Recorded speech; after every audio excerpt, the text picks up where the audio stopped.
আমার চাওয়াটা আসলেই মনে হয় একটু বেশি ছিল, তাই না? আসলেই যদি চাওয়াটা বেশি না হবে তাহলে আমি এত কষ্ট কেন পাবো? আমি হয়তো অনেক বেশি কিছু চাই পেয়েছিলাম তোমার কাছে, তাই না? আমি জাস্ট তোমার বলছিলাম যে এখনকার এই যুগে মানুষ ছাইরা যাইতে একটা সেকেন্ড সময় নেয় না, মানুষকে ভুলতে একটা দিনে বেশি সময় লাগে না। কিন্তু আমি তো চাইছিলাম যে তুমি সারা জীবন আমার পাশে থাকো, সারা জীবন আমার কাছে থাকো। হয়তো আমার এই চাওয়াটাই সব থেকে বড় ভুল হয়েছে, তাই না?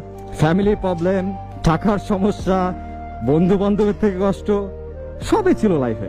আমি জাস্ট একটা পার্সনের মুখের দিকে তাকাইছিলাম যে এই মানুষটা হয়তো আমার জীবনে কষ্ট দেবে না। বাট আসলে আমি ভুল।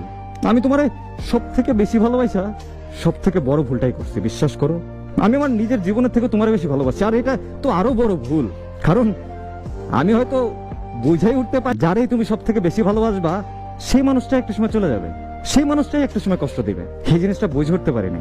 আর তাই তো জীবনের সব থেকে বড় কষ্টটা তোমার কাছ থেকে আমি পাইছি, যারে আমি জীবনের থেকে বেশি ভালোবাসছি।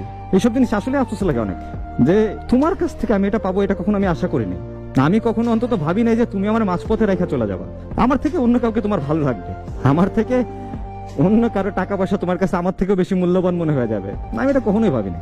আমি, বিশ্বাস করো, আমি সবসময় একটা জিনিস ভাবতাম যে তুমি অন্তত 8-10টা মেয়ের মতো না, তুমি হয়তো একটু অন্যরকম, একটু হইলেও তুমি অন্যরকম। কিন্তু আসলে আমি ভুল ছিলাম, আমার এই বিশ্বাসটা আসলেই ভুল। আর তোমাকে এই বিশ্বাস করাটা আমার সব থেকে বড় ভুল।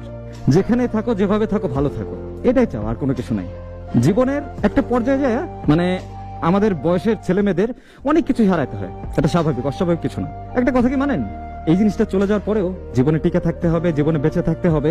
বাবা মার জন্য হোক, আশেপাশের মানুষের জন্য হোক, চলে যাওয়া যাবে না। জীবনে স্ট্রাগল করে যেতে হবে, আর এই কষ্ট মেনে নিয়েই জীবনটাকে চালিয়ে যেতে হবে। এই একটা বুঝ না একটা বয়সের পর চলে আসে, যেমন 23, 24, 25-এর পরে এই বুঝটা সবার ভিতরেই মোটামুটি চলে আসে। ছেলে হোক মেয়ে হোক, সবার ভিতরে আসে। আমরা দিন শেষে হিসাব করে দেখেন যে আমরা কেউই ভালো নাই, অন্তত এই ভালোবাসা আসলেই কেউ ভালো নাই কোথাও। হয়তো খুব কম মানুষই আছে ভালো, ভালোবাসা খুব কম মানুষ, খুব কম। কিন্তু ওই কম মানুষের সংখ্যার ভিতরে আমাদের নামটা যোগ হলো না, এটা আমাদের কপাল, তাছাড়া কিছু নাই। আর সামনের মানুষটাকে যে ভালোবাসছি এই ভুল ডিসিশনের জন্য, এটাই জাস্ট, আর কিছু না। তবুও আমরা এই পেন থেকে না সহজে বের হতে পারি না। বাট একটা সময় জিনিসটা অভ্যাস হয়ে যায়, কষ্টগুলো নিতে নিতে একটা সময় মনে হয় যে এটা আমার শরীরের সাথে জড়িত, এটা বাইরে কিছুই না, এটা স্বাভাবিক। ততক্ষণ পর্যন্ত একটু পেন লাগে, কষ্ট লাগে। ভালোবাসার মানুষকে হারাই ফেলার আফসোস সারা জীবনেও শেষ হয় না। আর প্রচন্ড পরিমাণে ভালোবাসা মানুষগুলো আসলে শেষ অব্দি পাশে থাকতে পারে না, কোনো না কোনো ওয়েতে সে চলে যাবে। ভাইকে বলতেছি, মন খারাপ করা কিছুই নেই, যেহেতু বয়সটাই এখন বুঝে নেওয়ার, বুঝে নিতে